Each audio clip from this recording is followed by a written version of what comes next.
গল্পকরণে আপনারা শুনছেন হুমায়ুন আহমেদের লেখা গল্প আয়না ঘর। আজকে তৃতীয় অর্থাৎ শেষ পর্ব। লিলিয়ানের খুব ভালো লাগছে। সে হারিকেন হাতে এক ঘর থেকে আরেক ঘরে যাচ্ছে। তার ভাবভঙ্গি কিশোরীর মতো। যে ঘরে আজ রাতে তারা থাকবে সেই ঘর দেখে সে মুগ্ধ। বিশাল দুটো জানালা, জানালার পাশে দাঁড়ালেই দূরের ব্রহ্মপুত্র দেখা যায়। নদীতে চর পড়েছে, চরের ধবধবে সাদা বালি চাঁদের আলোয় চিকচিক করছে। কি হাওয়া, উড়িয়ে নিয়ে যেতে চায়। শোবার ঘরটা কি প্রকাণ্ড, যেন ফুটবল খেলার মাঠ। মাঠের মাঝখানে খাট পাতা হয়েছে, কালো রঙের একটা খাট, যার চারদিকে রেলিং দেয়া। খাটে সরাসরি উঠার উপায় নেই, এত উঁচু, টুলে পা দিয়ে উঠতে হয়। ঘর ভর্তি ভারী ভারী আলমারি। লিলিয়ান প্রতিটি আলমারি খুলে দেখল, সব শূন্য। খাটের মাথার কাছে গেলে গোল শ্বেত পাথরের একটা টেবিল পাওয়া যায়। এ বাড়ির অনেক দরজা জানালা লোকজন খুলে নিয়ে গেছে। এগুলি নেয়নি কেন? লিলিয়ান বলল, এই টেবিল, এই খাট যে কোনো মিউজিয়াম লুফে নেবে, মনে হচ্ছে 1000 বছরের পুরনো। লিলিয়ানের মুগ্ধতা তাহেরকে স্পর্শ করছে না। সে বেশ ক্লান্ত। বারান্দায় রাখা বালতির পানিতে হাত মুখ ধুয়ে সে বিছানায় বিরস মুখে বসে আছে। এ বাড়িতে রাত্রি যাপন ঠিক হবে কি না তাও বুঝতে পারছে না। সাপের ব্যাপারটা তাকে চিন্তিত করছে। লিলিয়ান বলল, কথা বলছো না কেন? কি বলবো? তোমাদের এইসব ফার্নিচারের বয়স কত? তাহের হাই তুলতে তুলতে বলল, এদের বয়স 200 বছরের মতো। সবে আমার দাদার বাবা আনিয়েছিলেন। খাটটা বর্মা থেকে কেনা। এই যে বাড়ি দেখছো, এই বাড়ি ওনার করা। খুব ধনী মানুষ ছিলেন? হতদরিদ্র ছিলেন। পরের বাড়িতে কামলা খাটতেন, সুপারির ব্যবসা করে ধনী হন। মাত্র 40 বছর বয়সে তিনি লাখের বাতি জ্বালিয়েছিলেন। লাখের বাতিটা কি? আমাদের অঞ্চলে নিয়ম ছিল, কেউ লাখপতি হলে লাখের বাতি জ্বালাতে হয়। একটা লম্বা বাঁশের মাথায় হারিকেন জ্বালিয়ে ঘরের উঠোনে রেখে দিত। এই হলো লাখের বাতি। দূর থেকে দেখে লোকজন বুঝত এই অঞ্চলে একজন লাখপতি আছে। এই নিয়ম কি এখনো আছে? পাগল হয়েছ? এই নিয়ম থাকলে উপায় আছে। আজ কোনো বাড়িতে লাখের বাতি জ্বালালে কালে ডাকাতি হবে। সে বাড়িতে যদি তোমার মতো রূপবতী কেউ থাকে তাহলে তো কথাই নেই। আমার মনে হয় এ বাড়িতে এসে তোমার ভাল লাগছে না। এখনো পর্যন্ত ভালো লাগার মতো কোনো কারণ ঘটেনি। আমার কাছে কিন্তু অসাধারণ লাগছে। ভাঙা বাড়িতে অসাধারণ লাগছে? পুরনো বাড়ি ভাঙা তো থাকবেই। এই অঞ্চলের জন্য পুরনো বাড়ি সুন্দর মানিয়ে গেছে। ঝকঝকে নতুন বাড়ি এখানে মানাতো না। আমি এক ঘর থেকে আরেক ঘরে যাচ্ছি আর গায়ে কাঁটা দিয়ে উঠছে। ভয়ে? না না না, ভয়ে না। মনে হচ্ছে এইসব ঘরগুলোতে কত না স্মৃতি, কত না রহস্য। আমি ঠিক করেছি আজ সারা রাত ঘুমোবো না। হারিকেন হাতে এক ঘর থেকে আরেক ঘরে ঘুরবে? হ্যাঁ, খুব ভালো কথা, ঘুরে বেড়াও। দয়া করে আমাকে ঘুমোতে দিও। আমি খুবই ক্লান্ত হয়ে আছি। ডিনার শেষ হওয়া মাত্র শুয়ে পড়ব। লিলিয়ান বলল, তুমি আমাকে ক্রমাগত মশার ভয় দেখিয়েছ। মশা কিন্তু নেই। তাই তো দেখছি। তবে ঘুমোতে হবে মশারি খাটিয়ে। মশা না থাকুক, পোকামাকড় আছে। আজ রাতে না ঘুমোলে কেমন হয়? কি বললে? চলো আমরা বারান্দায় বসে জ্যোৎস্না দেখি। আর কোনো পরিকল্পনা আছে? আমার খুব শখ শাড়ি পরতে। সুন্দর একটা শাড়ি জোগাড় করতে পারবে? আমাকে শিখিয়ে দেবে কি করে পরতে হয়। তোমার কি মনে হয় না লিলিয়ান তুমি বাড়াবাড়ি করছো? না, আমার মনে হয় না। আমার কিন্তু মনে হচ্ছে তুমি বাড়াবাড়ি করছো। লিলিয়ান কিছুক্ষণ স্থির চোখে তাকিয়ে থেকে বলল, তোমার এরকম মনে হয়ে থাকলে আমি দুঃখিত। আমার যা মনে হয়েছে আমি তোমাকে বলেছি। তোমাদের এই বাড়িটা ভাঙা, দরজা জানালার লোকজন খুলে নিয়ে গেছে। তারপরেও এ বাড়িতে পা দেবার পর থেকে আমার ভালো লাগছে। এক ধরনের আনন্দ অনুভব করছি। সেই আনন্দ লুকানোর চেষ্টা করিনি, হয়তো সেটা করা উচিত ছিল। লিলিয়ান বারান্দায় চলে গেল। তার খুব খারাপ লাগছে, চোখে পানি এসে যাচ্ছে। এ দৃশ্য দেখলে তাহের হেসে উঠতে পারে। লিলিয়ান চোখের পানি দিয়ে তাহেরকে হাসাতে চায় না। লিলিয়ান একটা ঘর থেকে অন্য ঘরে যেতে লাগলো। তার কাছে কেন জানি মনে হচ্ছে ঘরগুলো তাকে ডেকে ডেকে বলছে, এসো লিলিয়ান, এসো, আমাকে দেখে যাও। তাহের এসে লিলিয়ানকে আবিষ্কার করল সর্বদক্ষিণের বারান্দায়। এখান থেকে লোহার সিঁড়ি নিচে নেমে গেছে। লিলিয়ান, কি তুমি কি আমার উপর রাগ করেছ? না। মনে হচ্ছে তুমি রাগ করেছ। আসল ব্যাপার কি জানো? আমার চাচার সঙ্গে কথা বলে মেজাজ খারাপ হয়ে গিয়েছে। কিছুই ভালো লাগছিল না, এই কারণে তোমার সঙ্গে খারাপ ব্যবহার করেছি। তুমি কিছু মনে করো না। আমি কিছু মনে করিনি। খাওয়া দাওয়ার পর আমরা ছাদে বসে জ্যোৎস্না দেখব। ছাদে ওটা সিঁড়ি আছে? হ্যাঁ, সিঁড়ি আছে, তালা বন্ধ। চাচার ছেলেকে পাঠিয়েছি চাবি আনতে। Thank you. তোমার খিদে পেয়েছে লিলিয়ান? এখনো খিদে পাইনি। একটা বিরাট ভুল হয়েছে। ওদের বলে দেওয়া উচিত ছিল মশলা কম দিতে। এরা প্রচুর মশলা দিয়ে রান্না করবে, ঝালের জন্য কিছু মুখে দিতে পারবে না। আমার খাওয়া নিয়ে ভেবো না, তুমি যা খেতে পারবে আমিও পারব। সব ঘর দেখা হয়েছে? হ্যাঁ। আয়নাঘর দেখেছ? না তো, আয়নাঘর কি? ওটা একটা ইন্টারেস্টিং ঘর। আমার দাদার বাবা, দ্য গ্রেট জাহাঙ্গীর মুন্সি, ওই ঘর বানিয়েছিলেন। তালাবদ্ধ কি না জানি না এখনো। তালাবদ্ধ থাকার কথা। চলো দেখি, খুঁজে বের করতে হবে। কোন দিকে তাও তো জানি না। ঘরটা তালাবদ্ধ, বেশ বড় তালা ঝুলছে। কয়েকবার ঝাঁকি দিতেই তালা খুলে গেল। অনেকদিন বন্ধ থাকায় ঘরে ভ্যাপসা জলজ গন্ধ। ছোট্ট ঘর, কোনো জানালা নেই। ঘরে ঢোকার একটাই দরজা, সেই দরজাও নিচু। ঘরের একদিকে পুরো দেয়াল জুড়ে বিশাল আয়না, অন্য পাশে কাবার্ড। লিলিয়ান বলল, এত বড় আয়না কোথায় পেলেন? তাহের হাসতে হাসতে বলল, জানি না কোথায় পেয়ে গেছে। দ্য গ্রেট জাহাঙ্গীর মুন্সি জোগাড় করেছিলেন সাহেব বাড়ি থেকে, অর্থাৎ ইংরেজদের কাছ থেকে। এই ঘরটার নাম হলো আয়নাঘর। জাহাঙ্গীর মুন্সির স্ত্রী তিতলি বেগম এই ঘরে সাজগোজ করতেন। সাজের সময় বাইরের কেউ যেন দেখতে না পায়, এই জন্যই ঘরের কোনো জানালা নেই। লক্ষ্য করেছ? হ্যাঁ, লক্ষ্য করেছি। ওই মহিলা অসম্ভব রূপবতী ছিলেন। তিনি তার একমাত্র পুত্রের জন্মদিনে মারা যান, মাত্র 16 বছর বয়সে। আহা। আয়নাঘর ওনার খুব প্রিয় ছিল। উনি যখন মোটামুটি নিশ্চিত হলেন যে মারা যাচ্ছেন, তখন তিনি তার স্বামীকে বলে তাকে আয়নাঘরে নিয়ে যেতে বললেন। তাই করা হলো। তিনি মারা গেলেন আয়নাঘরে। জাহাঙ্গীর মুন্সি দ্বিতীয়বার বিয়ে করেননি।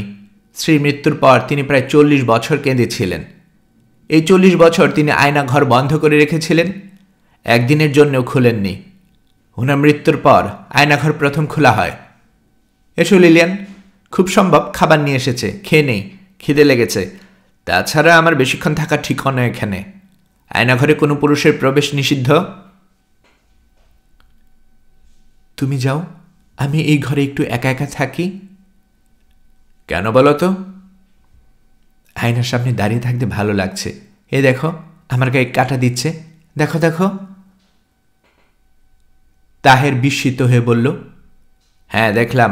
কারণটা কি? প্রায় 150 বছর আগে এই বাড়ির বউ এক আয়নার সামনে দাঁড়িয়ে নিজেকে দেখেছিল। আজ আমি নিজেকে দেখছি। আমিও এই বাড়ির বউ। এই আয়নাটা আমার। তাহের বিস্মিত চোখে তাকিয়ে রইল। লিলিয়ান বলল, আমি যখন অসুস্থ হয়ে পড়ব তখন তুমি আমাকে এই বাড়িতে নিয়ে আসবে। আমি চাই আমার মৃত্যু যেন আয়না ঘরে হয়। সে তো অনেক দূরের ব্যাপার, আপাতত ভাত খাই, চলো। প্লিজ প্লিজ, আমি খানিকক্ষণ এখানে একা থাকব, খুব অল্প কিছুক্ষণ। তাহের চিন্তিত মুখে বের হয়ে এলো। লিলিয়ান তাকিয়ে আছে আয়নার দিকে। তাহের লিলিয়ানের কাণ্ড কারখানা কিছুই বুঝতে পারছে না।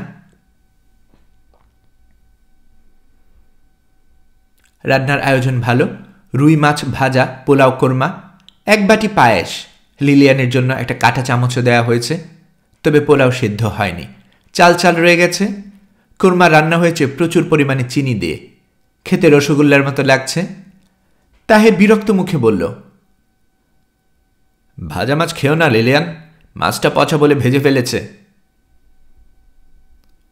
খাদ্যদ্রব্যের মধ্যে পানটাই আরাম করে খাওয়া গেল, মৌরি দিয়ে সুন্দর করে বানানো। লিলিয়ান দুটি পান মুখে দিল। সে বিস্মিত হয়ে বলল, খাওয়া দাওয়া শেষ হলে তোমরা ভেজিটেবল খাও কেন? তা তো বুঝলাম না। তাহের বলল, এটা ভেজিটেবল না, এর নাম পান, খাবার পর খেতে হয়। কুত করে গিলে ফেললে হবে না, ক্রমাগত চিবিয়ে খাবে, গিলতে পারবে না। কতক্ষণ চিবাবো? আধ ঘন্টা তো বটেই। তাতে লাভ কি? মুখের একটা এক্সারসাইজ হয়, এইটুকুই লাভ। ঠাট্টা করছো? মোটেই ঠাট্টা করছি না। তুমি কি ভেবেছ আমার কাজ শুধু ঠাট্টা করা? জিনিসটা খেতে আমার ভালো লাগছে। ভালো লাগলে খাও। আমাদের গ্রামের নতুন বউদের অবশ্য পালনীয় কর্তব্যের একটি হচ্ছে পান খেয়ে ঠোঁট লাল করা। আমি তো নতুন বউ না। অবশ্যই নতুন বউ। ছেলে মেয়ে না হওয়া পর্যন্ত আমাদের দেশের বউদের নতুন বউ ধরা হয়। কোনো মহিলার 10 বছরেও যদি ছেলে মেয়ে না হয়, তাহলেও কি তাকে নতুন বউ ধরা হবে? না, তখন তাকে বলা হবে বাজা মেয়ে ছেলে, অমঙ্গলজনক একটা ব্যাপার। সেই মেয়েকে কোনো উৎসবে ডাকা হবে না, সকালবেলা কেউ তার মুখ দেখতে চাইবে না। তোমাদের নিয়মকানুন ভারী অদ্ভুত। অদ্ভুত তো বটেই, আরও অদ্ভুত কথা শুনবে। আমাদের দেশে স্বামী স্ত্রী একসঙ্গে পাশাপাশি বসে পূর্ণিমার চাঁদের দিকে তাকাবে না। তাকালে কি হয়? তাকালে তাদের যে সন্তান হবে সে হবে চরিত্রহীন। আবার তুমি তামসা করছো? কি জন্য করছো তা তো বুঝতে পারছি না। তুমি আমার সঙ্গে জ্যোৎস্না দেখতে যাচ্ছ না, তাই না? জ্যোৎস্না দেখতে অসুবিধে নেই, চাঁদের দিকে না তাকালেই হলো। ছাদে সত্যি সত্যি বসবো আমরা একসঙ্গে? বসবো, তবে ছাদে না, বারান্দায়। তোমার বিখ্যাত চাঁদ বারান্দা থেকেও দেখা যায়। চাঁদের দিকে তাকিয়ে থাকতে থাকতে আমি যদি মুগ্ধ হয়ে ঘুমিয়ে পড়ি, কিছু মনে করো না। ঘুমিয়ে পড়ার সম্ভাবনা 99.9%। ইস্কান্দার আলীর মেজো ছেলে বারান্দা ঝাড় দিচ্ছে। তাহের তাকে বারান্দায় চাদর পাততে বলেছে। এই ছেলেই খাবার নিয়ে এসেছে, বাজার থেকে জিনিসপত্র কিনে এনেছে। তার বুদ্ধি কোন পর্যায়ে তাহের এখনো ধরতে পারছে না। সে টর্চ কিনে এনেছে, কিন্তু ব্যাটারি আনেনি। তোমার নাম কি? সালাম। ছালাম না সালাম? ছালাম, ছালাম আলী। ছালাম, তোমাকে টর্চের ব্যাটারি আনতে যেতে হবে, পারবে না? দোকান কি অনেক দূর? দূর হলে থাক, সকালে এনে দিও। সাইকেল আছে? সাইকেল থাকলে সাইকেল করে নিয়ে এসো। তারা ঘুমোতে গেল রাত 2টোয়। তাহের বলল, হারিকেন জ্বালানো থাক। লিলিয়ান বলল, হারিকেন জ্বালানো থাকলে ঘরে চাঁদের আলো আসবে না। তাহের বলল, তোমার ভেতরে এত কাব্য ভাব আছে, তা কিন্তু আমার জানা ছিল না। জানা থাকলে কি করতে? আমাকে বিয়ে করতে না? তাহের হাসল। হাসতে হাসতে বলল, চা খেতে ইচ্ছে করছে। আমার সমস্যা হচ্ছে ঘুমের প্রথম ধাক্কাটা কেটে গেলে ঘুম আসে না। আমি পরিষ্কার বুঝতে পারছি বাকি রাতটা তুমি আরাম করে ঘুমাবে, আর আমাকে জেগে থাকতে হবে তোমার বিখ্যাত জ্যোৎস্না দেখতে দেখতে। চা সত্যি খেতে চাও? আমার কাছে টি ব্যাগ আছে, সুগার কিউব আছে, শুধু দুধ নেই। পানি গরম করবে কিভাবে? কাগজ জ্বালিয়ে পানি গরম করব। কাগজ পাবে কোথায়? তুমি ডার্টি জোকসের যে বইটি এনেছ সেটা পুড়িয়ে ফেলব। বানাবো চা? মন্দ না, পারলে বানাও। তুমি চুপচাপ বিছানায় বসে থাকো, আমি চা বানিয়ে আনছি। আমি তোমার পাশে বসি। লিলিয়ান চায়ের পানি গরম করছে, পাশে বসে আছে তাহের। তার ঘুম কেটে গেছে। সে খানিকক্ষণ পরপর হাই তুলছে। লিলিয়ান বলল, তুমি ওই মহিলা সম্পর্কে আরো কিছু বলো। কোন মহিলা? আয়নাঘরে যিনি মারা গিয়েছিলেন। আমি কিছুই জানি না, খুব রূপবতী ছিলেন এতটুকুই জানি। জাহাঙ্গীর মুন্সি বেনারস থেকে একজন আর্টিস্ট এনে তার কিছু ছবি আঁকিয়েছিলেন। সেসব ছবি দেখলে তার সম্পর্কে আন্দাজ পেতে। তবে ছবিও নেই। ওনার মৃত্যুর পর জাহাঙ্গীর মুন্সি তার স্ত্রীর সব ছবি পুড়িয়ে ফেললেন। লিলিয়ান কোমল গলায় বলল, ওনাকে খুব দেখতে ইচ্ছে করছে। তাহের চা খাচ্ছে। কাচের গ্লাসে চা দেয়া হয়েছে। গ্লাস গরম হয়ে গেছে, চা খাওয়া যাচ্ছে না। তাহের চায়ের গ্লাসে ফু দিতে দিতে বলল, আমার মার ধারণা উনি একবার তিতলি বেগমকে দেখেছিলেন। উনি দেখবেন কিভাবে? মার ধারণা দেখেছেন, গভীর রাতে আয়নাঘরের পাশ দিয়ে যাচ্ছেন। হঠাৎ শুনেন আয়নাঘরের ভেতর থেকে ঝুনঝুন চুরির শব্দ। আয়নাঘর তালাবদ্ধ। চুরির শব্দ কিভাবে আসবে? মা খুব অবাক হলেন। ওনার সাহসের সীমা ছিল না। চাবি নিয়ে আয়নাঘর খুললেন। মোমবাতি হাতে একা একা আয়নাঘরে ঢুকলেন। তারপরের ব্যাপার পরিষ্কার জানা যায় না। মা কিছু একটা দেখেছিলেন। কি দেখেছিলেন কিছুই ভেঙে বলেননি। এরপর থেকে তার অভ্যাস হয়ে গেল। গভীর রাতে আয়নাঘরের দরজা খুলে সেখানে ঢুকতেন। অনেকক্ষণ থাকতেন। আয়নাঘরের মেঝেতে পাটি পেতে দুপুরে ঘুমোতেন। আমার বাবা জানতে পেরে খুব রাগ করেন।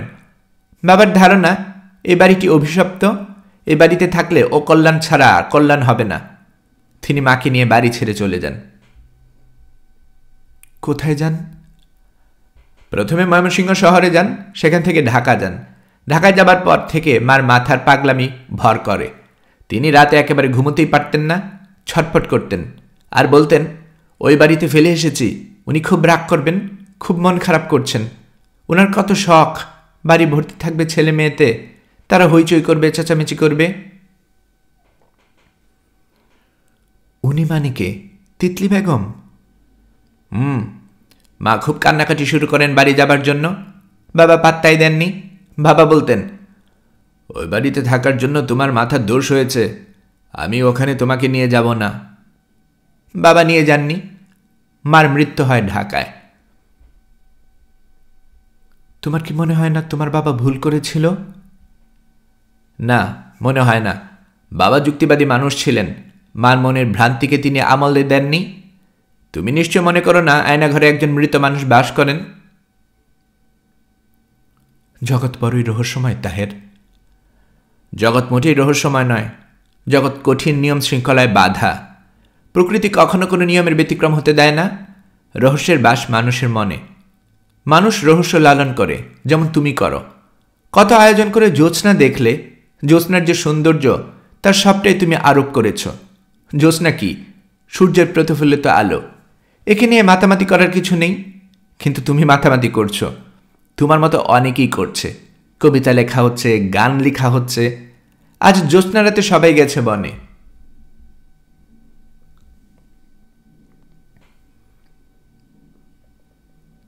লিলিয়ান বারান্দায় এসে দাঁড়িয়েছে। ছালাম সব কাজ ফেলে এক দৃষ্টিতে তাকিয়ে আছে লিলিয়ানের দিকে। লিলিয়ান বাংলায় বলল, আপনাদের পাঠানো খাবার উত্তম হয়েছে, পান খুবই উত্তম হয়েছে। ছালাম কিছু বলছে না, তাকিয়ে আছে। মনে হচ্ছে লিলিয়ানের কোনো কথা তার কান দিয়ে ঢুকছে না। লিলিয়ান বলল, আমি আমাদের এই বাগান প্রাতকালে পরিষ্কার করব। আমি কিছু লেবার নিয়োগ করব। দয়া করে আমাকে সাহায্য করবেন। আপনি কি আমার বাংলা ভাষা বুঝতে পারছেন? ছালাম কিছু বলল না। সিঁড়ি দিয়ে নিচে নেমে গেল। তাহের বলল, বিদেশি উচ্চারণে তোমার অদ্ভুত বাংলা সে কিছুই বোঝেনি, বোঝার চেষ্টাও করেনি। আমি বুঝতে পারি না, আর বুঝবে সালাম আলী? সে হা করে তাকিয়েছিল তোমার দিকে। যাই হোক, এসো এখানে বসো, জ্যোৎস্না দেখো। লিলিয়ান বসল। তাহের হাই তুলতে তুলতে বলল, কাপাচিনো কফি খেতে পারলে ভালো হতো। যা ঘুম পাচ্ছে বলার না, চারটাকে ঘুমের ট্যাবলেটের মতো লাগছে। যতই দেখছি ততই ঘুম পাচ্ছে। ভালো কথা, জঙ্গল পরিষ্কারের কথা কি বলছো? এসব মাথা থেকে দূর করো। না, দূর করব না।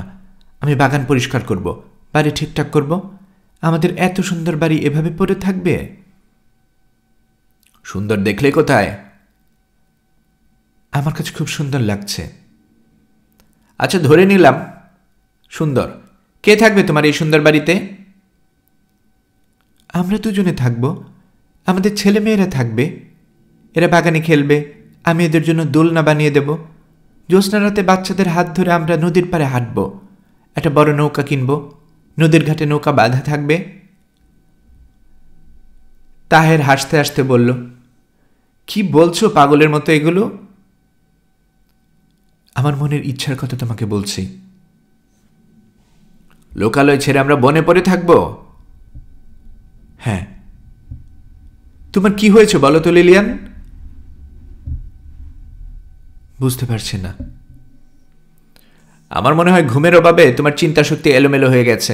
ভালো করে ঘুমাও, দেখবে মাথা থেকে ভূত নেমে গেছে। চলো শুয়ে পড়ি। তুমি শুয়ে পড়ো, আমি খানিকক্ষণ বসি। আচ্ছা বসো, আমি তাহলে এখানেই শুয়ে থাকি। তোমার যখন জ্যোৎস্না দেখা শেষ হবে আমাকে ডেকে দিও। একটুক্ষণ জেগে থাকো না, আমার খুব গল্প করতে ইচ্ছে করছে। তাহের হাই তুলতে তুলতে বলল, আমি জেগে থাকার চেষ্টা করছি, তুমি গল্প শুরু করো। আমার পক্ষে গল্প বলা সম্ভব না। আমার পক্ষে যা সম্ভব তা হচ্ছে হাই তোলা। ওই কাজটা আমি দায়িত্বের সঙ্গে করে যাচ্ছি। তাহের দেয়ালে হেলান দিয়ে চোখ বন্ধ করল। মনে হচ্ছে সে ঘুমিয়ে পড়েছে। লিলিয়ানের গলার স্বর হঠাৎ অনেকখানি নিচে নামিয়ে বলল, আমি তোমাকে কতখানি ভালোবাসি তা কি জানো? তাহের চোখ না মেলে বলল, জানি। কিভাবে জানো? বলতে চাচ্ছি না, বললে তুমি লজ্জা পাবে। আমি লজ্জা পাবো না, তুমি বলো, আমার শুনতে ইচ্ছে করছে। তোমার শুনতে ইচ্ছে করলেও আমার বলতে ইচ্ছে করছে না। আমার ঘুমোতে ইচ্ছে করছে। আমি কি তোমার কোলে মাথা রেখে ঘুমিয়ে পড়তে পারি? হ্যাঁ পারো।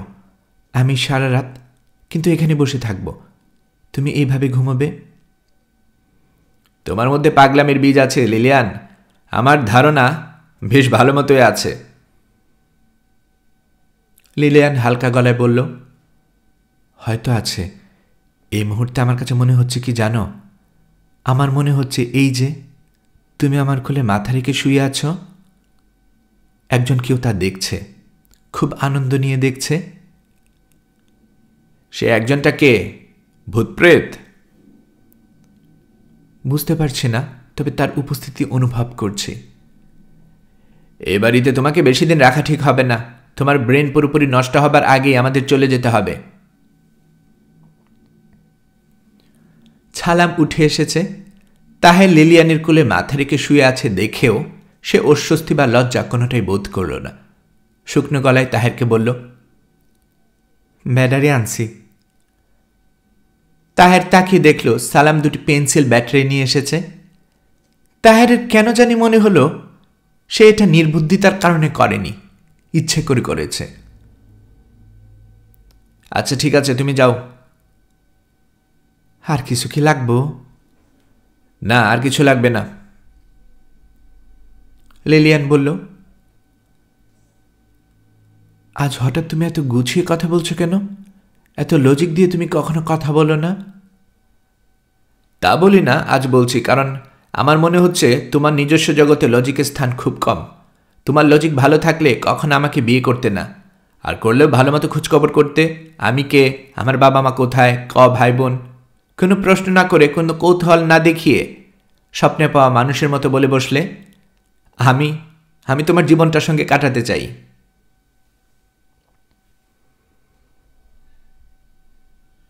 আমি কি ভুল করেছি? তুমি ভুল করেছো কিনা তা আমি এই মুহূর্তে বলতে পারবো না, তুমি নিজেই বুঝবে। আজ থেকে 10 বা 15 বছর পর ধরতে পারবে। কিভাবে ধরব? আমাকে বিয়ে করার সময় আমার সম্পর্কে তোমার কিছু প্রত্যাশা ছিল। আমি যদি তা মেটাতে না পারি তাহলে বুঝতে হবে আমাকে বিয়ে করে তুমি ভুল করেছ। মজার ব্যাপার হচ্ছে আমি নিজে এখনো জানি না কোন প্রত্যাশা নিয়ে তুমি আমাকে বিয়ে করেছ। জানলে মেটাবার চেষ্টা করতাম। তোমার প্রতি আমার কোনো প্রত্যাশা নেই। আমাকে তোমার পাশে থাকতে হবে, এটাই হলো নিয়তি। তাহের সিগারেট ধরাতে ধরাতে বলল, নিয়তি হচ্ছে আরেকটা বাজে কথা। যারা দুর্বল মানুষ, অর্থাৎ যারা দুর্বল লজিকের মানুষ, নিয়তি তাদের একটা প্রিয় শব্দ। এই শব্দ আমাদের ভুলে যাওয়া উচিত। অভিধান থেকে এই শব্দ তুলে দেওয়া উচিত। লিলিয়ান কোমল গলায় বলল, পৃথিবীর সব ভাষার অভিধানে কিন্তু এই শব্দটি আছে। নিয়তি বলে কিছু একটা আছে বলে আছে। তাহের রাগী গলায় বলল, তুমি একটা হাস্যকর লজিক দিলে লিলিয়ান। অভিধানে দ্বৈত শব্দটাও আছে, পরী আছে, ড্রাগন আছে, মৎস্যকন্যাও আছে। তুমি কি কখনো দ্বৈত, পরী বা ড্রাগন দেখেছ? পৃথিবীর কেউ কি দেখেছে? না, দেখেনি। এত রেগে যাচ্ছ কেন? চলো ঘুমোতে যাই। তাহের মুখে বলছিল তার ঘুম চটে গেছে। বাস্তবে দেখা গেল বিছানা শোয়া মাত্র তার নাক ডাকতে শুরু করেছে। হারিকেন নিবিয়ে লিলিয়ান এসে পাশে শুয়েছে। তার ঘুম আসছে না। জানালা গলে জ্যোৎস্না এসে পড়েছে তাদের খাটের এক মাথায়। কি সুন্দর যে লাগছে দেখতে। বাইরের বাগানের পাখি ডাকছে। লিলিয়ান কোনো বইয়ে যেন পড়েছিল রাতে কখনো পাখি ডাকে না। বইয়ের তথ্য ঠিক না, অনেক পাখি ডাকছে।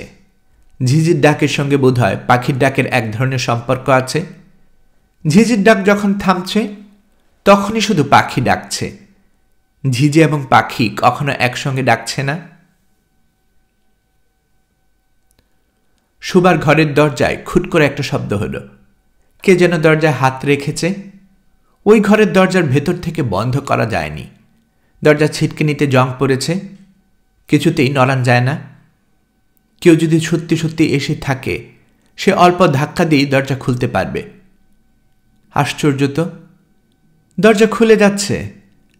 লিলিয়ান তাহেরের গায়ে হাত রাখল।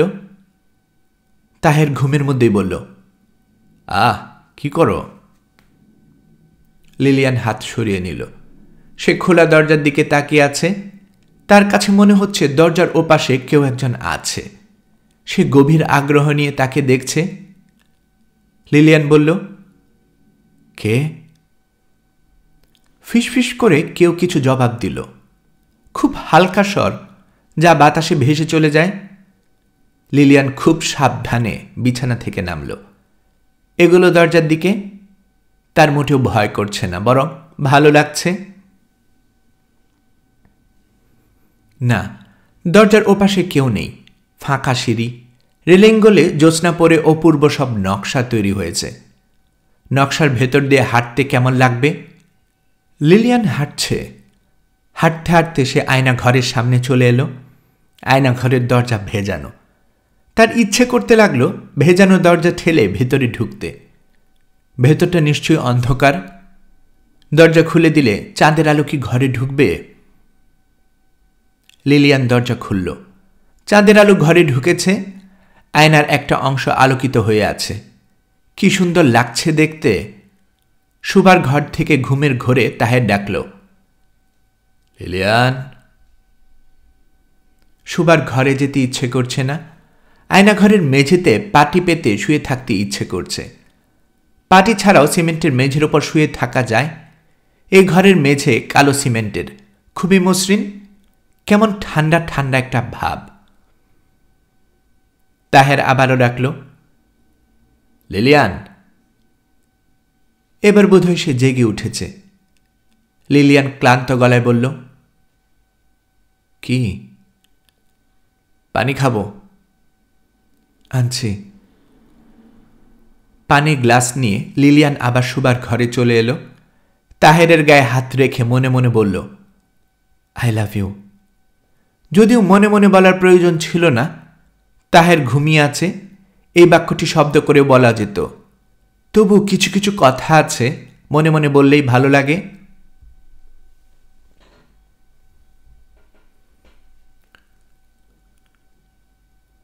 খুব ভোরে পাখির কিচকিচ শব্দে লিলিয়ানের ঘুম ভেঙেছে। এত পাখিকে সে একসঙ্গে কখনো ডাকতে শুনেনি। তাহেরকে ডেকে তুলে পাখির গান শোনাতে ইচ্ছে করছে। ডেকে লাভ হবে না, এত ভোরে সে উঠবে না। ছুটির দিনে 9টা-10টার আগে তার ঘুম ভাঙে না। এখন তো প্রতিদিনেই ছুটি। লিলিয়ান বিছানা ছেড়ে বাগানে গেল। কাল রাতে যে বাগানটাকে ভয়াবহ জঙ্গল বলে মনে হচ্ছিল, এখন তা মনে হচ্ছে না। ঝোপঝাড় ঠিকই আছে, ঝোপঝাড়ের জন্যই ভালো লাগছে। বাগানটা বেশ বড়, বেশিরভাগই গাছই তার অচেনা। তাহেরের কাছ থেকে গাছের নামগুলো জেনে নিতে হবে। একটা বড় গাছের সামনে লিলিয়ান থমকে দাঁড়ালো। এই গাছটা চেনা চেনা লাগছে, মনে হচ্ছে অলিভ গাছ। এ দেশে কি অলিভ গাছ হয়? এক এক দেশে এক এক রকম গাছ, সেই হিসেবে মানুষেরও তো এক এক রকম হওয়া উচিত। এ বিষয়ে তাহেরের মতামত কি জিজ্ঞেস করতে হবে। একটা গাছের নিচটা বাঁধানো, এখানে বসে সকালে ব্রেকফাস্ট খেলে কেমন হয়? তাহেরকে বলতে সে হয়তো তার মুখ বাঁকিয়ে বলবে, তুমি কিন্তু বাড়াবাড়ি করছো। লিলিয়ানের ধারণা সে মোটেই বাড়াবাড়ি করছে না। এই যে বাগানে ঘুরে বেড়াচ্ছে, এটা কি বাড়াবাড়ি? নিশ্চয়ই বাড়াবাড়ি না। সে দেখছে মোট কত রকমের গাছ এখানে আছে। ইস্কান্দর আলীর সঙ্গে বাগানি লিলিয়ানের দেখা হলো। তিনি সকালের নাস্তা নিয়ে এদিকে আসছেন, এক হাতে টিফিন ক্যারিয়ার, অন্য হাতে ফ্লাস্ক। লিলিয়ানকে দেখে তিনি থমকে দাঁড়ালেন। লিলিয়ান বলল, গুড মর্নিং। তিনি হাসি মুখে মাথা নাড়লেন। লিলিয়ান বাংলায় থেমে থেমে বলল, আপনি কেমন আছেন? ইস্কান্দর আলী থতমত খেয়ে বলল, যে ভালা। এইখানে কি করেন? আমি বাগান দেখছি। বাগানে দেখার কিছু নাই, সাপের আড্ডা। প্রতি বছর 1-2টা গরু মরে। সাপ চিনেন তো? জি, আমি সাপ চিনি। বড়ই ভয়ঙ্কর জিনিস। চলেন উপরে যাই, নাস্তা নিয়ে আইছি। খিচুড়ি আর ডিমের তরকারি। গ্রাম জায়গা, কিচ্ছু পাওয়া যায় না। সব জিনিস শহর থেকে আনা লাগে, অনেক খরচা পড়ে। লিলিয়ান সব কথা বুঝতে না পারলেও আন্দাজ করেছে। এ মানুষটি বলছে শহর থেকে জিনিস আনতে হয় বলে টাকা বেশি লাগে। লিলিয়ান বলল, আপনি তাহেরকে বলবেন, ও টাকা দিয়ে দিবে। বলতেও শরম লাগে, কত টাকা সে আনছে কিছুই তো জানি না। ও যথেষ্ট পরিমাণ টাকা এনেছে। আমরা বাড়িঘর ঠিক করব, টাকা লাগবে। বাড়িঘর ঠিক করে হয় নাকি? কে থাকবো? আমরা থাকবো। আচ্ছা, আপনি বলুন তো এই গাছটার নাম কি? জলফই গাছ। আমি ঠিক করেছি, আমি এবং তাহের এই গাছের নিচে বসে সকালে ব্রেকফাস্ট করব। কাউকে দিয়ে কি পরিষ্কার করে দিতে পারবেন? পারবো, কিছু খরচা বর্চা লাগবো। টেহা ছাড়া কাউকে দিয়ে কিচ্ছু করান যায় না। যে যুগের যে ভাও, দুনিয়া গেছে উল্লাইয়া। লিলিয়ান ইস্কান্দর আলীকে নিয়ে বাগানে ঘুরছে, গাছের নাম জিজ্ঞেস করছে। অনেকগুলো গাছের নাম লিলিয়ান শিখে ফেলল। আম গাছ, তেঁতুল গাছ, বেল গাছ, কাঁঠাল গাছ, জলফই গাছ, গাব গাছ ইত্যাদি। লিলিয়ানের খুব ভালো লাগছে। তাহেরের ঘুম না ভাঙা পর্যন্ত সে বাগানে বাগানে ঘুরল। তাহের নাস্তা খেয়ে আবার ঘুমিয়ে পড়ল। দুপুরে খাবার খেয়েও ঘুমোতে গেল। তার ঘুম ভাঙল বিকেলে। সে হাসি মুখে বলল, ইচ্ছে করে ঘুম স্টক করে নিয়েছি, আজ রাত জাগবো, তোমাকে নিয়ে ছাদে বসে থাকবো। কাল ছাদে যাওয়া হয়নি, আজ হবে। ছাদটা সুন্দর, ছাদ থেকে ব্রহ্মপুত্র পরিষ্কার দেখা যায়। ব্রহ্মপুত্র নদীতে নৌকা ভ্রমণ করতে চাও? চাই। দেখি খোঁজ করে। তাহের হাই তুলতে তুলতে বলল, বেশি ঘুমানোর প্রবলেম কি জানো? নেশা লেগে যায়, তখন শুধু ঘুমোতে ইচ্ছে করে। তুমি কি আবার ঘুমোবে? না। বাগানে যাবে? চলো বাগানে যাই, বিকেলে চাটা বাগানে বসে খাই। ওরে সর্বনাশ, বিকেলে বাগানে যাওয়া যাবে না। বিকেলে সাপরা খুব উত্তেজিত থাকে। বিকেলে দোতলা থেকে নিচে নামাটাই হবে বোকামি। বরং চলো ছাদে বসে চা খাই। বেশ, চলো। তোমাকে আরেকটা কথা বলা দরকার। আজ রাতে কিন্তু এ বাড়িতে আমাদের শেষ রজনী। কাল ভোরে আমরা চলে যাব। তোমার যা দেখার দেখে নাও। ছবি তুলতে চাইলে ছবি তোলো। ক্যামেরাটা বের করো তো। লিলিয়ানের মন খারাপ হয়ে গেল। আজই শেষ রজনী। লিলিয়ান কিছু বলল না। ছবি তোলার ব্যাপারে তার কোনো আগ্রহ দেখা গেল না। বিকেলে ছাদে চা খাওয়া হলো না, কারণ ছাদের দরজার চাবি নেই। ছালাম চাবি নিয়ে এলো অনেক রাতে। সে চাবিতে তালা না খোলায় তালা ভাঙতে হলো। ছাদে পাটি পেতে বিছানা করতে করতে রাত 10টার মতো বেজে গেল। লিলিয়ানের খুব শখ ছিল শাড়ি পরবে। শাড়ি জোগাড় হয়নি। সে তার সবচেয়ে সুন্দর ড্রেসটি পরে ছাদে বসে আছে। তাহের সালামকে বিদায় করে ছাদে আসবে। সে আসতে খুব দেরি করছে। একা একা ছাদে বসে থাকতে লিলিয়ানের খুব খারাপ লাগছে না, বরং ভালোই লাগছে। তবে আজ গত রাতের মতো জ্যোৎস্না হয়নি। আকাশে মেঘ, মরা জ্যোৎস্না।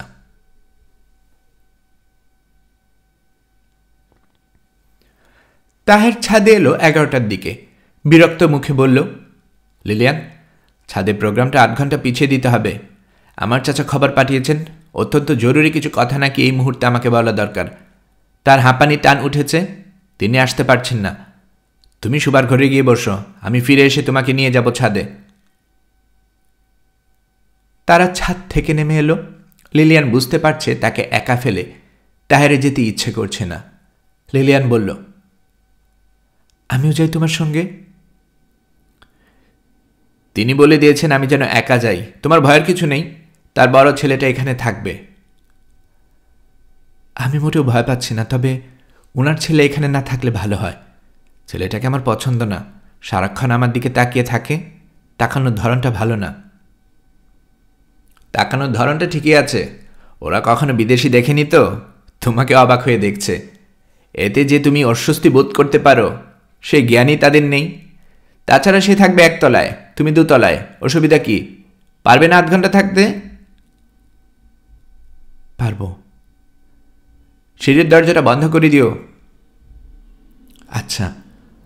আমি মোটেও দেরি করব না। কথাটা শুনবো আর চলে আসব। তাদের যদি ভালো কোনো শাড়ি থাকে তোমার জন্য নিয়ে আসব। থ্যাঙ্কস। লিলিয়ান সিঁড়ির দরজা বন্ধ করে শোবার ঘরে চলে এলো। তার হাতে হারিকেন। তাকে একা একা 8 ঘন্টা সময় কাটাতে হবে। 8 ঘন্টা সময় কিছুই না, দেখতে দেখতে কেটে যাবে। হিথ্রো এয়ারপোর্ট থেকে তাহের ডার্টি জুকসের একটা বই কিনেছে। নোংরা রসিকতা পড়তে ভালো লাগে না, তবু সময় কাটানোর জন্য নিশ্চয়ই পড়া যাবে। লিলিয়ান শ্বেত পাথরের টেবিলে হারিকেন নামিয়ে রাখল। হারিকেনের সম্ভবত কোনো সমস্যা হয়েছে। শিখা দপদপ করছে। নিভে যাবে না তো? লিলিয়ান তাকিয়ে আছে হারিকেনের শিখার দিকে। তাকিয়ে থাকতে থাকতেই কোনো রকম কারণ ছাড়া আচমকা তীব্র ভয়ে লিলিয়ান আচ্ছন্ন হয়ে গেল। তার মনে হলো ভয়ঙ্কর কোনো বিপদ ঘটতে যাচ্ছে। তাহের কিছুক্ষণের মধ্যে ভয়াবহ কোনো বিপদে পড়বে। লিলিয়ান যন্ত্রের মতো পরপর 3 বার বলল, oh God, save him please, save him. পরম করুণাময় ঈশ্বর, তুমি আমার স্বামীকে রক্ষা করো। লিলিয়ানের সামনে রাখা হারিকেন নিভে গেল। সে স্পষ্ট শুনল খুব হালকা পায়ে কে যেন আসছে তার ঘরের দিকে। যে আসছে তার পা ছোট ছোট। সে পা ফেলছে খুব সাবধানে। দরজার কাছে এসে সে থমকে দাঁড়িয়েছে। এক হাতে দরজা ধরেছে তা বোঝা যাচ্ছে। দরজায় ক্যাচ ক্যাচ শব্দ হলো। এর উপস্থিতি কি লিলিয়ান টের পাচ্ছিল? কে এ? লিলিয়ান আতঙ্কে অস্থির হয়ে কাপা গলায় বলল, কে কে হু ইজ দেয়ার? ছোট্ট করে কে যেন নিঃশ্বাস ফেলল। ছোট্ট নিঃশ্বাস, কিন্তু লিলিয়ান স্পষ্ট শুনল। সে কি তার নিজের নিঃশ্বাসের শব্দই শুনছে? ভয় পেলে মানুষের মস্তিষ্ক ঠিক কাজ করে না। তারও কি তাই হয়েছে? ডক্টর ভার্মেন নিশ্চয়ই এর চমৎকার ব্যাখ্যা দিতে পারবেন, কিন্তু তার কাছে কোনো ব্যাখ্যা নেই। তাহের সিগারেট ধরিয়েছে। বর্ষাকাল হলেও কয়েকদিন বৃষ্টি না হওয়ায় রাস্তাঘাট শুকনো। একজন যাচ্ছে সামনে সামনে, তার হাতে টর্চ লাইট। সে টর্চের আলো ফেলছে। তাহেরের সঙ্গে সঙ্গে যাচ্ছে 4 জন যুবক। একজনের নাম তাহের জানে, সালাম, চাচার মেজ ছেলে। সে আসছে সবার পেছনে। বাকি 3 জনকে এরা সঙ্গে যাচ্ছে কেন? কিছু জিজ্ঞেস করতে ইচ্ছে হচ্ছে না। এরাও কিছু বলছে না। চাচার এমন কি জরুরি কথা থাকতে পারে? জমি জমা সম্পর্কিত কিছু? তাহেরের পৈতৃক জমি নিয়ে কোনো মাথা ব্যথা নেই। যা হবার হবে। এগুলো হাতছাড়া হয়ে একদিকে ভালোই হয়েছে। বন্ধনমুক্ত হওয়া গেছে। জমির কারণে তার বাবাকে অপঘাতে মরতে হয়েছে। এই অভিশাপ থেকে তাহের মুক্তি চায়। তবে বাড়িটা সে রাখবে, সংস্কার করাবে। লিলিয়ানের যখন এত পছন্দ, তাদের ছেলেমেয়েরা বড় হলে এদের দেখাতে নিয়ে আসবে। কে জানে, বৃদ্ধ বয়সে সে নিজেও হয়তো ফিরে আসবে। সে এবং লিলিয়ান জীবনের শেষ সময়টা কাটাবে নদীর ধারে এই বিশাল বাড়িতে। ততদিনে গ্রামে গ্রামে ইলেকট্রিসিটিও নিশ্চয় চলে আসবে। দলটা নদীর পাড়ে এসে থমকে দাঁড়ালো। তাহের বলল, এখানে কি? টর্চ হাতে ছেলেটা বলল, নদীর হেইফারে যাওয়া লাগবো। তাহের বিস্মিত হয়ে বলল, নদীর ওই পারে কেন? ওই পারে কি? সালাম, তুমি এদিকে এসো, তোমাকে একটা কথা জিজ্ঞেস করি। সালাম এলো না। সে দ্রুত সরে গেল নদীর দিকেই। সেখানে ঝাঁকড়া একটা পাকুর গাছ। পাকুর গাছের ডালের সঙ্গে নৌকা বাঁধা। চাঁদ উঠেনি। চারদিকে অন্ধকার। নক্ষত্রের আলোয় কিছু দেখা যাচ্ছে না। অসংখ্য ঝিঝি পোকা ডাকছে। Something is very wrong. Taher দ্রুত ভাবতে চেষ্টা করছে। 4 জন যুবক তাকে ঘিরে আছে কেন? এরা নদীর পাড়ে তাকে নিয়ে এসেছে কেন? হত্যা করতে চায়? কেন চায়? টাকা পয়সার জন্যে? মানুষ খুন করা এত সহজ? টর্চ হাতের লোকটা বলল, হাসেন, নৌকায় আসেন। তাহের কি দৌড়ে পালিয়ে যাবার চেষ্টা করবে? পারবে পালাতে? এমনও তো হতে পারে পুরো ব্যাপারটা কিছুই না। সে ভয় পাচ্ছে বলে আজে বাজে চিন্তা করছে। হয়তো তার চাচা নদীর ওই পারে আরেকটা বাড়ি কিনেছেন। এই ছেলেগুলোকে রাখা হয়েছে বাড়ি পাহারার জন্যে। খাড়ায় আছেন কেন? আসেন, দেরি করে তো কিছু লাভ নাই। তাহের যন্ত্রের মতো এগোলো। পাকর গাছের কাছে চাদর গায়ে আরো একটা লোক দাঁড়িয়ে আছে। এই গরমে তার গায়ে চাদর কেন? লোকটা নৌকায় উঠে বসল। তাহের এগুলো যন্ত্রের মতো। সবাই নৌকায় উঠল না। সালাম এবং টর্চ হাতে ছেলেটা পাকর গাছের নিচে দাঁড়িয়ে রইল। বাকি 2 জন তাহেরের 2 হাত ধরে নৌকায় প্রায় টেনে তুলল। চাদর গায়ের লোকটা ছাড়াও নৌকায় একজন মাঝি আছে। মাঝি সঙ্গে সঙ্গে নৌকা ছেড়ে দিল। চাদর গায়ের লোকটা নিঃশ্বাস ফেলে বলল, আইস গরম বড় বেশি পড়ছে। লোকটির গলার স্বরে বোঝা যাচ্ছে সে বৃদ্ধ। তাহেরের বলার ইচ্ছে করছে, গরম বেশি, কিন্তু আপনি চাদর গায়ে দিয়েছেন কেন? তাহের কিছুই বলল না। তাহেরের হাতে সিগারেট প্যাকেট থেকে বের করে হাতে নিয়েছে। আগুন ধরাতে ভুলে গেছে। যদিও আগুন নেই, তবু তাহের অভ্যাস মতো সিগারেট মুখে দিচ্ছে এবং টানছে। চাদর গায়ে বুড়ো লোকটি খুক খুক করে কেসে বলল, নৌকা মাছ গাঙ্গে নিয়ে চল। লোকটি মাথা থেকে চাদর সরে গেছে। তার মাথার সব চুল সাদা, থুতনির কাছে অল্প কিছু দাড়ি। দাড়ির রং কালো। তাহেরের মনে হল তার বুকের উপর দিয়ে বরফ শীতল পানির একটা স্রোত বয়ে গেল। এরা তাকে খুন করার জন্য এখানে নিয়ে এসেছে। গ্রামের সব খুন খারাপই হয় নদীর কাছে। নদী হত্যার চিহ্ন ধুয়ে মুছে ফেলে। জলধারার প্রবল স্রোত মৃতদেহ অনেক দূরে নিয়ে যায়। জলজ প্রাণী অতি দ্রুত মরদেহ নষ্ট করে দেয়। চেনার উপায় থাকে না। বুড়ো বলল, আপনি সিগারেট নিবা? সিগারেট ধরান। সিগারেট ধরাইয়া আরাম করে একটা টান দেন। শালার কি গরম পড়ছে। তাহেরের বা হাতটা একজন ধরেছিল। সে হাত ছাড়ল। তাহের পকেট থেকে দেয়াশলাই বের করল। তাকালো বুড়োর দিকে। মনে হচ্ছে এই বুড়োই হত্যাকারী। বুড়ো বন্দুক আনেনি। নিশ্চয় চাদরের নিচে ছোড়া নিয়ে এসেছে। খোলা জায়গায় বন্দুকের আওয়াজ অনেক দূর পর্যন্ত যাবে, সেই তুলনায় ছোড়া অনেক নিরাপদ। বুড়ো বলল, ধরান, সিগারেট ধরান। তাহের সিগারেট ধরানোর চেষ্টা করছে, ধরাতে পারছে না। বাতাসের বেগ প্রবল, তাছাড়া তার হাত কাঁপছে। দেশলাইয়ের 4টি কাঠি নষ্ট হবার পর 5ম কাঠিটি ধরল। তীব্র ঘামের গন্ধ পাওয়া যাচ্ছে, ঘামের গন্ধে তার বমি এসে যাচ্ছে। তাহের দেখল সবাই এক দৃষ্টিতে তার দিকে তাকিয়ে আছে, কেউ মুহূর্তের জন্য দৃষ্টি ফিরিয়ে নিচ্ছে না। বুড়ো লোকটির মুখ হাসি হাসি, চাঁদের আলোয় হাসি মুখের এই বুড়োকে কি ভয়ঙ্করই না লাগছে।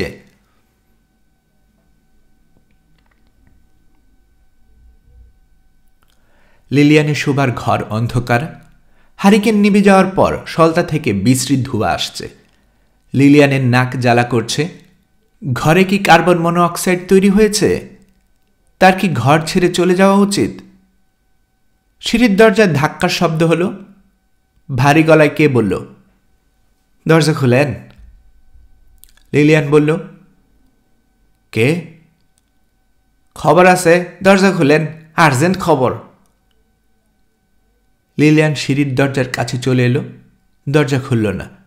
তার মন বলছে দরজার আড়ালে অপেক্ষা করছে ভয়ঙ্কর কোনো বিপদ। খুলেন দরজা, খুলেন। কে যেন প্রচণ্ড শব্দে ধাক্কা দিচ্ছে। লিলিয়ান বলল, গো অ্যাওয়ে। দরজায় হিংস্র পশুর থাবার মতো থাবা পড়ছে। একজন না, কয়েকজন। লিলিয়ানের মনে হলো খুব কম করে হলেও 3 জন আছে। লিলিয়ান খিক খিক করে হাসির শব্দও শুনল। 3 জনের কোনো একজন আনন্দে হাসছে। এই আনন্দের উৎস কি?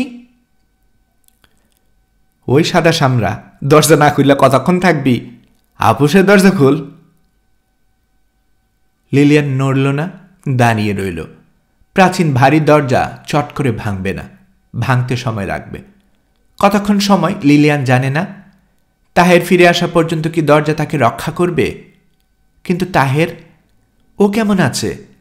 তারও কি লিলিয়ানের মতোই বিপদ হয়নি? সে কি ফিরে আসতে পারবে?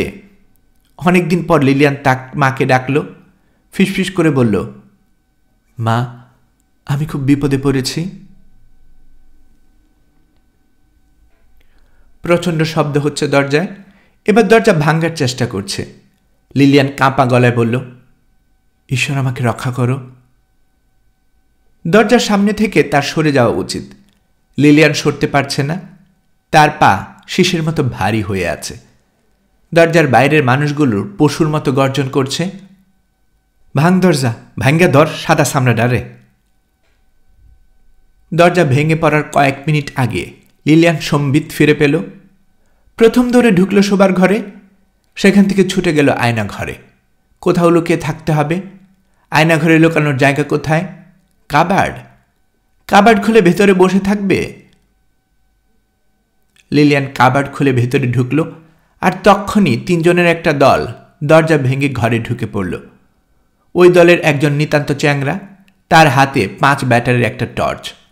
তার বয়স 15-16 বেশি না। সে খিক করে হাসতে হাসতে বলল, মেম্মা কি গেছে কই? একজন বলল, ফালাইছে, হয় খাড়ের নিচে নয় আলমারির ভিতরে। লিলিয়ান ওদের কথা শুনতে পারছে, কিন্তু গ্রাম্য টানা টানা কথার অর্থ ধরতে পারছে না। লিলিয়ানের মনে হচ্ছে কাবার্ডে ঢুকে সে বড় ধরনের বোকামি করেছে। এরা প্রথমেই কাবার্ডগুলো খুঁজবে, এক এক করে খুঁজবে। তার উচিত কাবার্ড থেকে বের হয়ে আসা, খোলামেলা জায়গায় থাকা, যাতে দৌড়ে পালানোর চেষ্টা সে করতে পারে। কোণঠাসা হয়ে ধরা পড়ার কোনো মানে হয় না। ওরা হারিকেন জ্বালিয়েছে, হারিকেন নিয়ে আয়না ঘরে বোধ হয়ে আসছে। লিলিয়ান কাবার্ড ছেড়ে পালাবার জন্য কাবার্ডের দরজায় হাত রাখল, আর ঠিক তখন কাবার্ডের ভেতর কি যেন একটু নড়ে উঠল। ঝুনঝুন শব্দ হলো। একজন কেউ কোমল ভঙ্গিতে হাত রাখল তার পিঠে। লিলিয়ান ছোট্ট একটা নিঃশ্বাসের শব্দও যেন শুনল। কি হচ্ছে লিলিয়ানের? সে কি পাগল হয়ে গেছে? তার কি হ্যালুসিনেশন হচ্ছে? সে এখন কি করবে? চিৎকার করে উঠবে? তাতে লাভ কি? পিঠে যে হাত রেখেছে সে হাত সরিয়ে নিচ্ছে না। যেন তাকে বলার চেষ্টা করছে, ভয় নেই, কোনো ভয় নেই, আয়না ঘরে তুমি নিশ্চিন্ত মনে অপেক্ষা করো, এরা তোমাকে কিছুতেই খুঁজে পাবে না। লিলিয়ান মনে মনে বলল, আপনি যেই হন, আমার স্বামীকে রক্ষা করার চেষ্টা করুন। ও বিপদে পড়েছে, ওর বিপদ আমার চেয়েও ভয়ঙ্কর বিপদ। আমি বুঝতে পারছি, আমি খুব পরিষ্কার বুঝতে পারছি।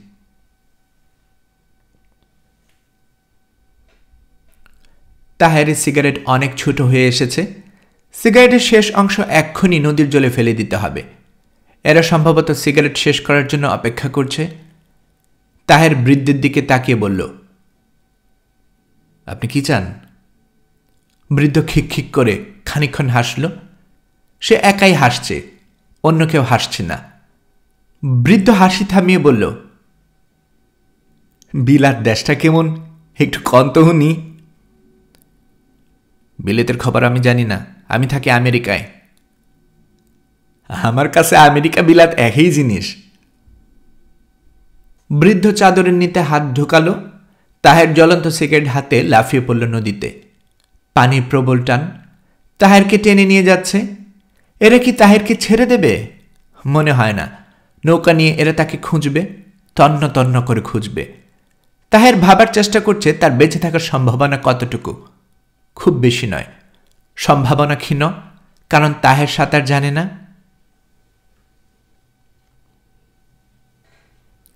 লিলিয়ান আয়নাঘরের কাবার্ডে বসে আছে। কি গাঢ় অন্ধকার! এই অন্ধকার মাতৃগর্ভের অন্ধকার। কোনো মানুষের পক্ষে এই অন্ধকার সহ্য করা সম্ভব না। হঠাৎ করে অন্ধকার কমে এলো। তিনজনের দলটা আয়নাঘরে ঢুকল। কাবার্ডে বসে থাকার অর্থ হয় না। লিলিয়ান ঠিক করল সে দরজা খুলে বের হবে, বলবে, কি চাও তোমরা? লিলিয়ান দরজা খুলতে পারল না। যে লিলিয়ানের পিঠে হাত রেখেছিল সে এবার লিলিয়ানের হাত চেপে ধরল। নরম হাত, হাত ভর্তি চুরি, রিন রিন করে চুরি বেজে উঠল। এসব কি স্বপ্নে ঘটছে? টর্চ হাতের ছেলেটি বলল, খুদ্দুস ভাই, আমার মনে হইতেছে ম্যাম সাহেব এই ঘরে, সেন্টের গন্ধ পাইতেছি। ম্যাম সাহেব শৈলে চ্যান্ট দিছে, হি হি হি। লিলিয়ান শক্ত হয়ে আছে। এই বোধহয় কাবার্ডের দরজা খুলল। না, ঠিক তখন রান্নাঘরে ঝনঝন করে শব্দ হলো। টিনের একটা কিছু মেঝেতে গড়িয়ে যাচ্ছে। দলের তিনজনই ছুটে গেল রান্নাঘরের দিকে। দৌড়ে যাবার জন্য হারিকেনটা নিভে গেল। যে লিলিয়ানের হাত ধরেছে সে তাকে কাবার্ড থেকে বের করল, টেনে নিয়ে যাচ্ছে পাশের ঘরে। চারদিকে জমাট বাঁধা অন্ধকার। চাঁদের আলো কোথায়? আজকে চাঁদ উঠেনি। কিছুই দেখা যাচ্ছে না। লিলিয়ান অন্ধের মতো অনুসরণ করছে। তার বোধ লুপ্ত। সে কি করছে নিজেও জানে না। তারা দুজন এখন দাঁড়িয়ে আছে একটা পর্দার আড়ালে। এটা কোন ঘর? লিলিয়ানের সব এলোমেলো হয়ে গেছে। যে তার হাত ধরে আছে সে কে? বা আসলেই কি কেউ তার হাত ধরে আছে? তিনজনের দলটি এ ঘরে এসেছে। তারা এখন খানিকটা বিভ্রান্ত। একজন বলল, গেল কই? বাসির ভাই গেল কই? এই ঘর দেখা হইছে? একবার দেখলাম, আবার দেখ, পর্দা টান দিয়া ফেলা। একজন সে পর্দা ধরল, আর তখনই সুবার ঘর থেকে খিলখিল হাসির শব্দ শোনা গেল। কিশোরের মিষ্টি রিন রিনে গলা। টর্চ হাতে ছেলেটি বলল, হাসে কেডা বাসির ভাই, হাসে কেডা? তিনজন এগোচ্ছে সুবার ঘরের দিকে। এবার আর আগের মতো ছুটে যাচ্ছে না। কিশোরের হাসির শব্দ আরো বাড়ল, তারপর হঠাৎ করে থেমে গেল। লিলিয়ান মনে মনে বলল, যা ঘটছে সবে আমার কল্পনা। আমার উত্তেজিত মস্তিষ্ক আমাকে এসব দেখাচ্ছে, শোনাচ্ছে। আসলে কেউ আমার হাত ধরেনি। কেউ আমাকে টেনে এক জায়গা থেকে আরেক জায়গায় নিয়ে যাচ্ছে না। আমি নিজেই জায়গা বদল করছি এবং কল্পনা করছি প্রচণ্ড ভয়ের কারণে আমার এরকম হচ্ছে।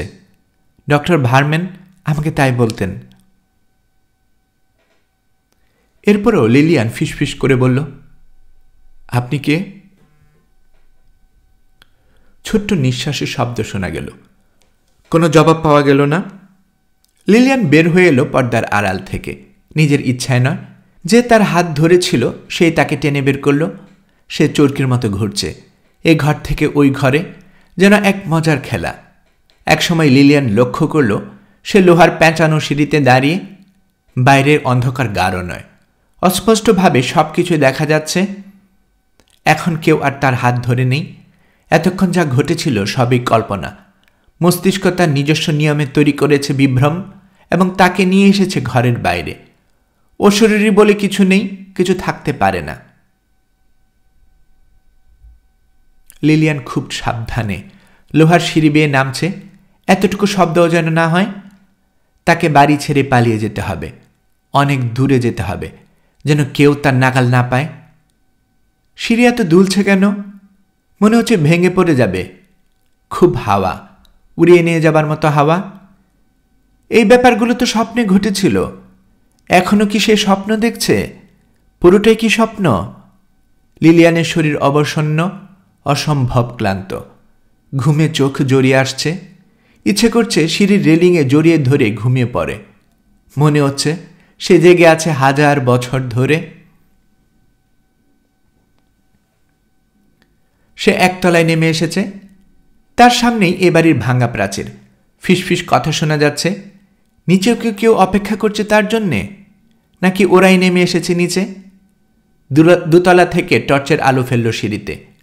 আলো এদিক ওদিক খুঁজে যাচ্ছে, খুঁজে বেড়াচ্ছে লিলিয়ানকে। আর একটু হলেই সে আলো পড়ত লিলিয়ানের মুখে। লিলিয়ান ক্লান্ত গলায় ফিসফিস করে বলল, আমাকে সাহায্য করুন, আমাকে সাহায্য করুন, প্লিজ হেল্প মি। কার কাছে সে সাহায্য চাইছে? উত্তেজিত বিভ্রান্ত মস্তিষ্কের কাছে, নাকি যে অশরীরী নারী তার হাত ধরেছিল তার কাছে? লিলিয়ান জানে না, সে জানতেও চায় না। প্রয়োজন হলে সে চোখ বন্ধ করে থাকবে।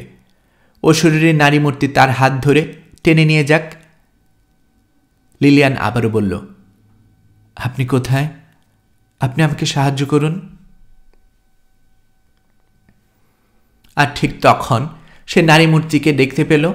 ভাঙা দেয়ালের পাশে দাঁড়িয়ে থাকা প্রচণ্ড শিরীষ গাছের আড়ালে সে দাঁড়িয়ে। সে হাত ইশারায় লিলিয়ানকে ডাকল। লিলিয়ান মন্ত্রমুগ্ধের মতো এগোল। নারী মূর্তি সহজে স্বাভাবিক ভঙ্গিতে আগে আগে যাচ্ছে। পেছনে পেছনে এগোচ্ছে লিলিয়ান। পাঁচিলের বাইরে এসেই নারী মূর্তি ছুটতে শুরু করল। সে লিলিয়ানকে কিছুই বলেনি। তবু লিলিয়ানের মনে হলো তাকে যেন এই অশরীরী মূর্তি বলছে, ভয় পেও না, তুমি আমার পেছনে পেছনে দৌড়াও, দৌড়াতে থাকো।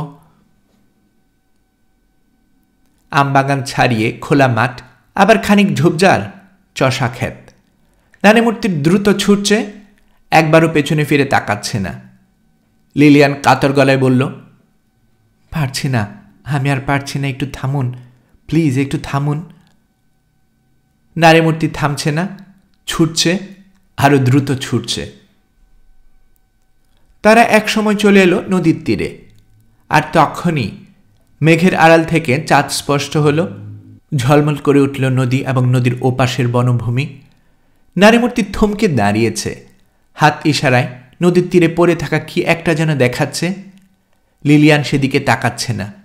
সে মুগ্ধ চোখে তাকিয়ে আছে নারীমূর্তির দিকে। কি সুন্দর মায়াময় একটা মুখ, লম্বা বিনুনি করা চুল, শাড়ির আঁচল হাওয়ায় উঠছে। লিলিয়ান বলল, আপনি কে? আপনি কি আমার কল্পনা, নাকি সত্যি কিছু? নারীমূর্তি হাসল। কি সুন্দর সে হাসি। লিলিয়ান হাসির শব্দও শুনল। আপনি কি বলবেন না আপনি কে? ছায়ামূর্তি না সূচক মাথা নাড়ল এবং প্রায় সঙ্গে সঙ্গেই যেদিক থেকে এসেছিল সেদিকে ছুটতে শুরু করল। লিলিয়ান চেঁচিয়ে বলল, আপনি কোথায় যাচ্ছেন? ছায়ামূর্তি ছুটতে ছুটতে কি যেন বলল। বাতাসের শব্দে তা শোনা গেল না। লিলিয়ান এক দৃষ্টিতে তাকিয়ে আছে, চোখ ফিরিয়ে নিতে পারছে না। চোখ ফিরিয়ে নিয়ে আশেপাশে তাকালে দেখতে পেত নদীর তীরে চিত হয়ে যে মানুষটি শুয়ে আছে সে তাহের। এখনো তার দেহে প্রাণ আছে। সে বেঁচে যাবে, সে নিশ্চয়ই বেঁচে যাবে। জ্যোৎস্না প্লাবিত জলরাশি, তার ধার ঘেঁষে ছুটে যাচ্ছে এক নারী মূর্তি। বাতাসে তার শাড়ির আঁচল উঠছে, রিন রিন করে বাজছে হাতের চুড়ি।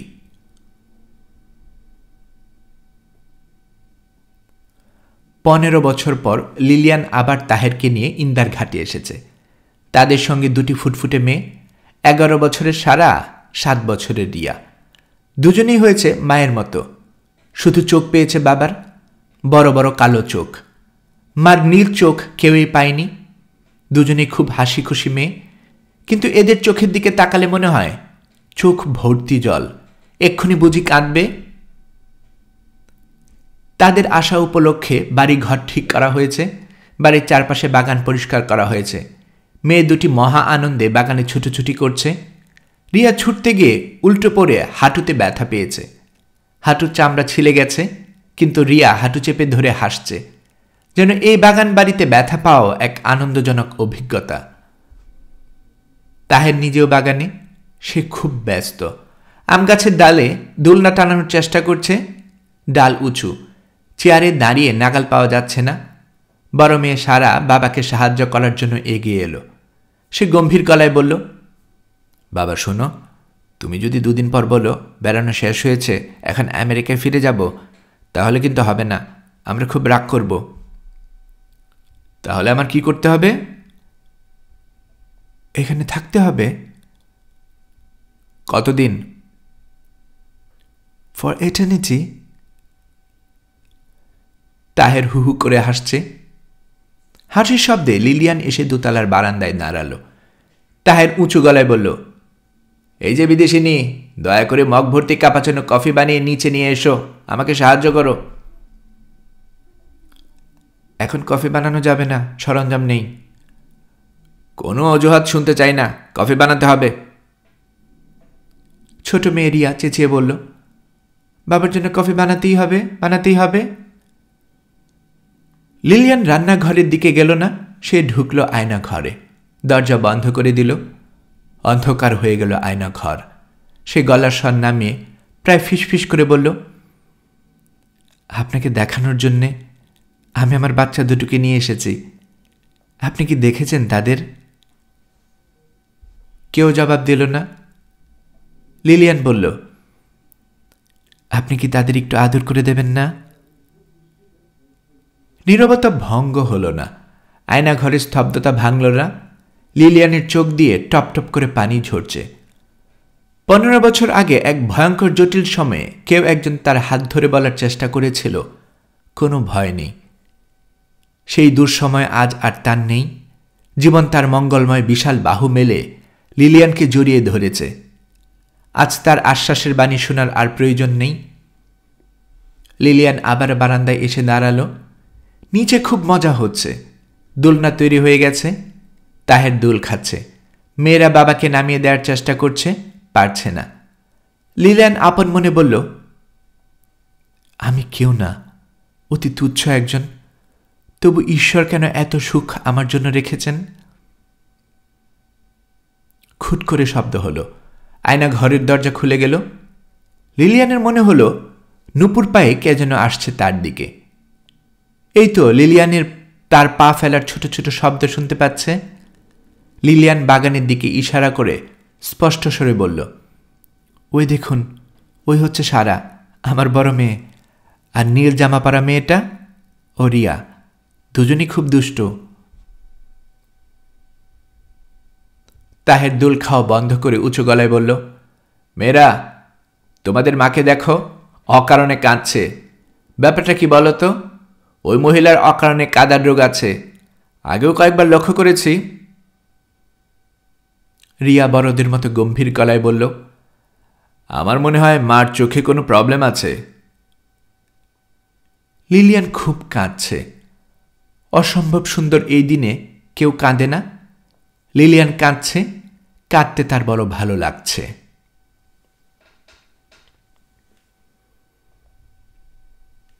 গল্পকরণে এতক্ষণ আপনারা শুনছিলেন হুমায়ুন আহমেদের লেখা গল্প আয়না ঘর এর 3য় পর্ব।